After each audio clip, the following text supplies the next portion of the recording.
Scrappy friends, it is so exciting to be back here on YouTube. It has been a little while since my last process video, but I am delighted to be sharing this new layout with you that I created for Paige Evans' cut file design team. I've started off by cutting out this lovely heart cut file from Paige's 12 Days of Love cut file bundle, and I've just used some textured white cardstock, and I'm really just going to be using that as a template for the moment. I've also grabbed a sheet of lovely pattern paper from Paige's Adventurous collection, and that's going to be my background. And I'm using that heart cut file to draw a gentle pencil marked edge all the way around so that I've got that shape on my background piece of pattern paper. Now for the fun bit, I really want to add some stitching to this layout. So before I do anything else, I'm using that pencil mark and my pokey tool to place some evenly spaced little holes around that heart shape. And I'm going to do that all the way around the shape, and then I'm going to do some stitching using some white thread. To protect my desk from my sharp pokey tool, I am using a craft mat underneath my pattern paper, and then sandwiched between the pattern paper and my craft mat, I'm using a piece of craft foam. Someone kindly gave me that tip once, and it really makes it so much easier to make nice holes in your piece of paper when you've got that soft piece of craft foam between your mat and your piece of pattern paper. Now, as you would have seen there, I've gently rubbed out the pencil mark, so there's no trace of that, and there's just perfect little holes all the way around that heart. And now I am getting my white embroidery thread. I have kept all 6 strands. I've not thinned it out at all, and I'm just threading my needle before I do the chain link stitch all the way around that heart shape. Now, I do know that there is a different way to do the chain link stitch, but for some reason, I just can't seem to keep that method in my head. So this is the way I do it, and it might suit you too. So I go in through the back of my paper into the first hole, and I go back into the same hole from the top of my page, and I make a little loop. Then from the back, I go into the second hole, up through that loop, and create my first chain link. And I just repeat this method all the way around the heart.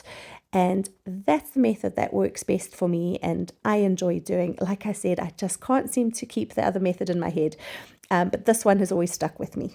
It takes a little while to stitch around the entire heart, but this is my favorite kind of project to do while I'm watching TV. So this is how it looks once the whole heart has been stitched. And now I'm going to take the cut file and I'm going to use 3 little pieces of washi tape just to gently stick it in place. Now that pretty pattern paper you see in the background is paper 16 from Paige's Adventurous collection. And I've actually used a second sheet of the same pattern paper to cut out that heart cut file again. So there it is there. I've used both the A side and the B side, one for the background and one for the cut file. Now, all those little hearts, the different size hearts that you see on that cut file, I am going to be placing into the outline.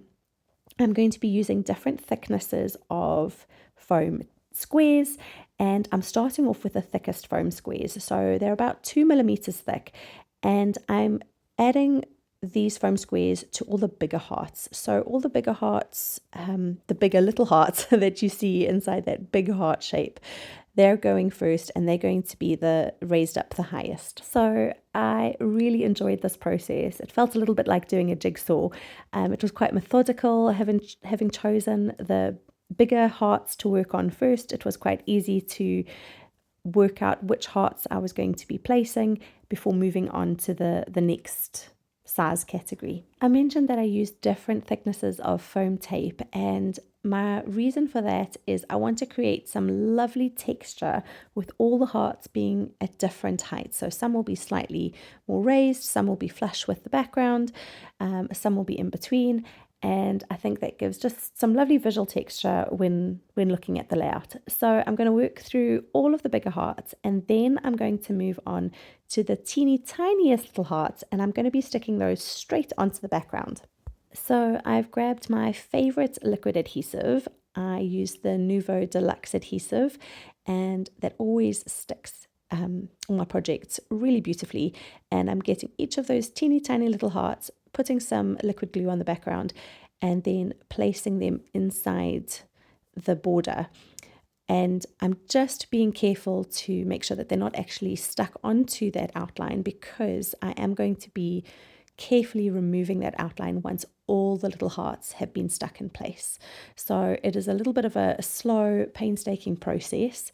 And as I go along, I gently lift up that outline just to make sure that none of those hearts are stuck to the border, and that I'll be able to remove it easily enough at the end. And I do eventually grab my tweezers so that I can help myself stick those little delicate hearts in place.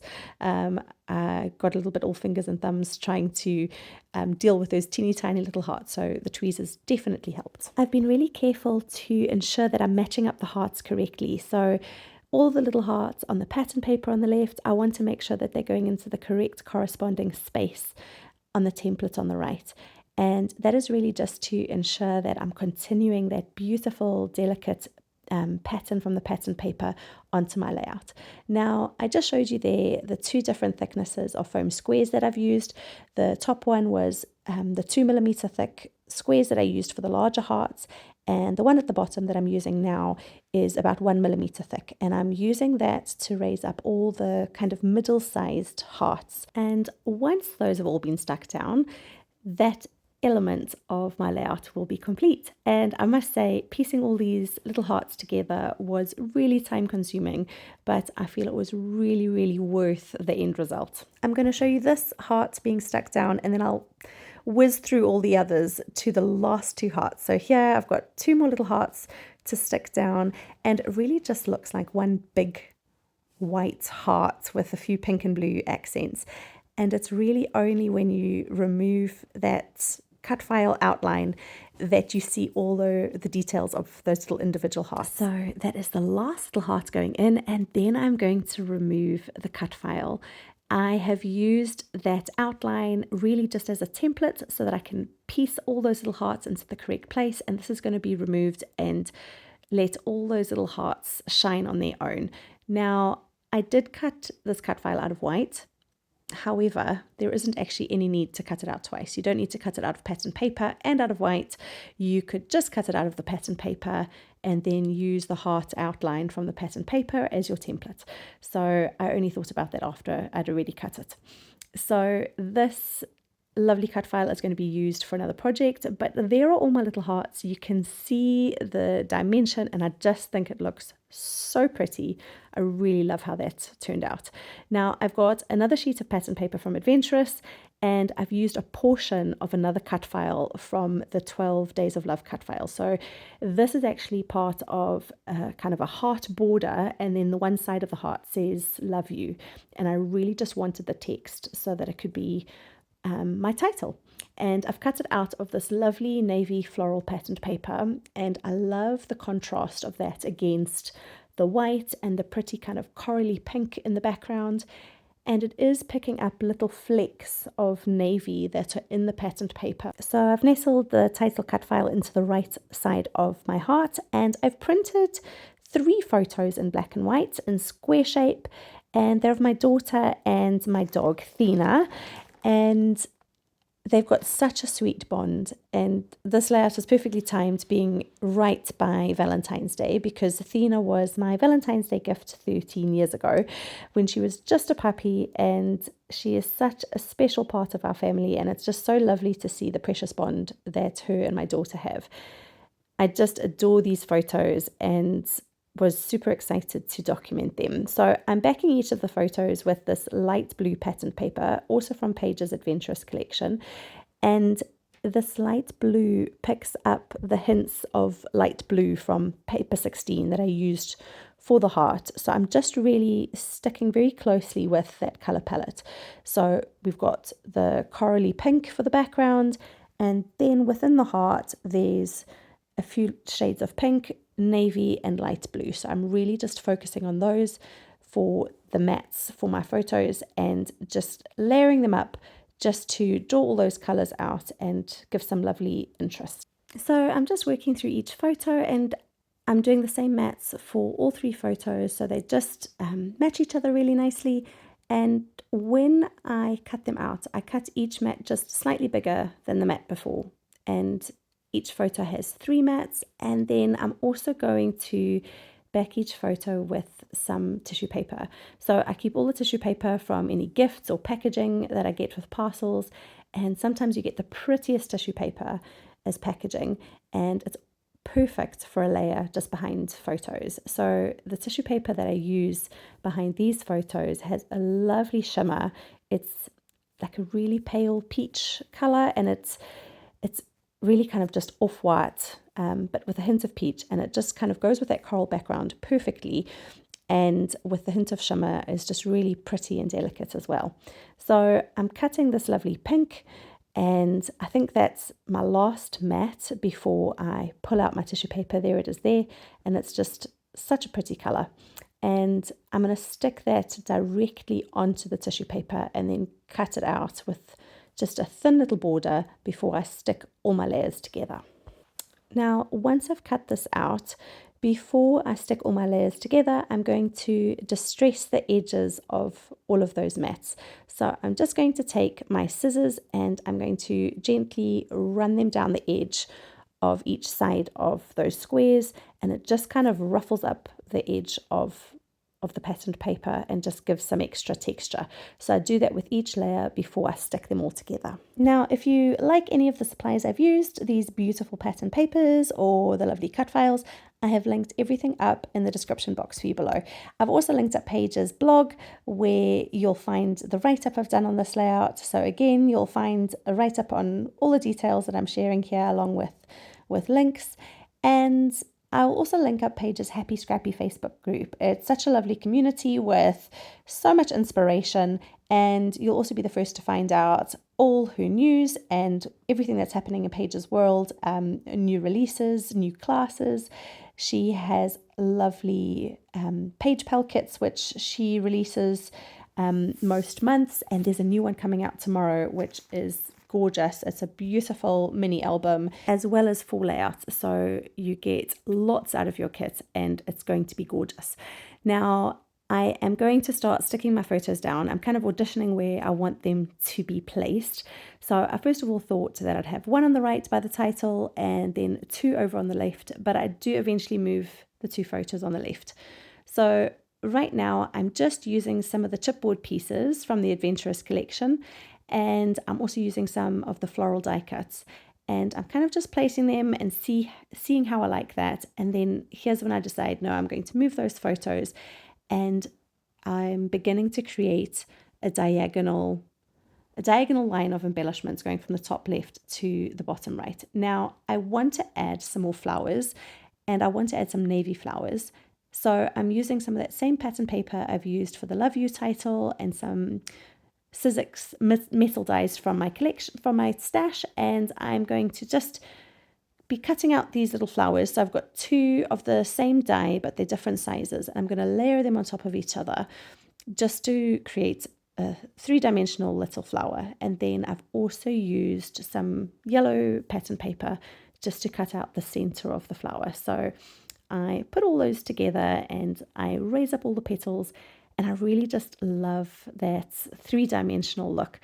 And I also love that pop of navy, which is just such a lovely contrast against the soft, delicate colors in the background. So I'm going to use those little three-dimensional flowers and dot them along that diagonal just to kind of pick out the navy accents.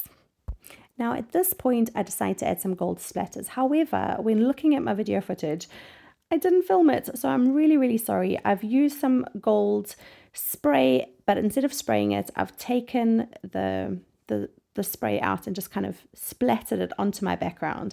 And I've focused the splatters in the top left kind of arch of that heart and then the bottom right. So really where my clusters of photos and embellishments are going to be, and it just adds an extra shimmery accent around the photos. I'm going to start sticking everything down now, and I'm using a combination of liquid glue and foam squares, and I'm working with my embellishments that are at the back first and then slowly working my way to the front of those layers. So the bigger embellishments get stuck down first, and then I've got my photos next, and then the smaller flowers added in last. I like to use liquid adhesive as well because it just ensures everything stays stuck.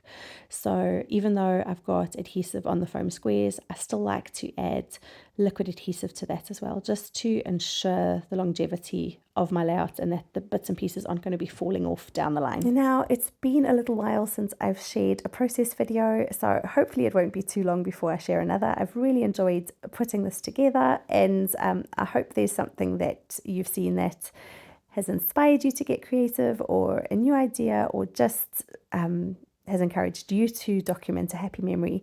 So if there is anything that you would like to see in videos in the future, please feel free to drop me a message or share a comment. I would love to hear from you.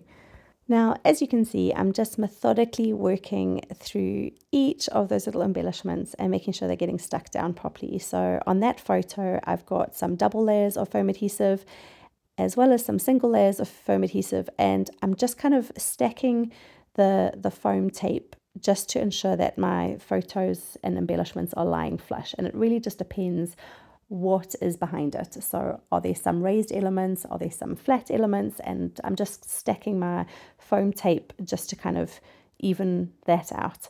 Now I'm onto my cluster in the bottom right, and I'm just trying to get everything placed exactly where I had placed it without adhesive before.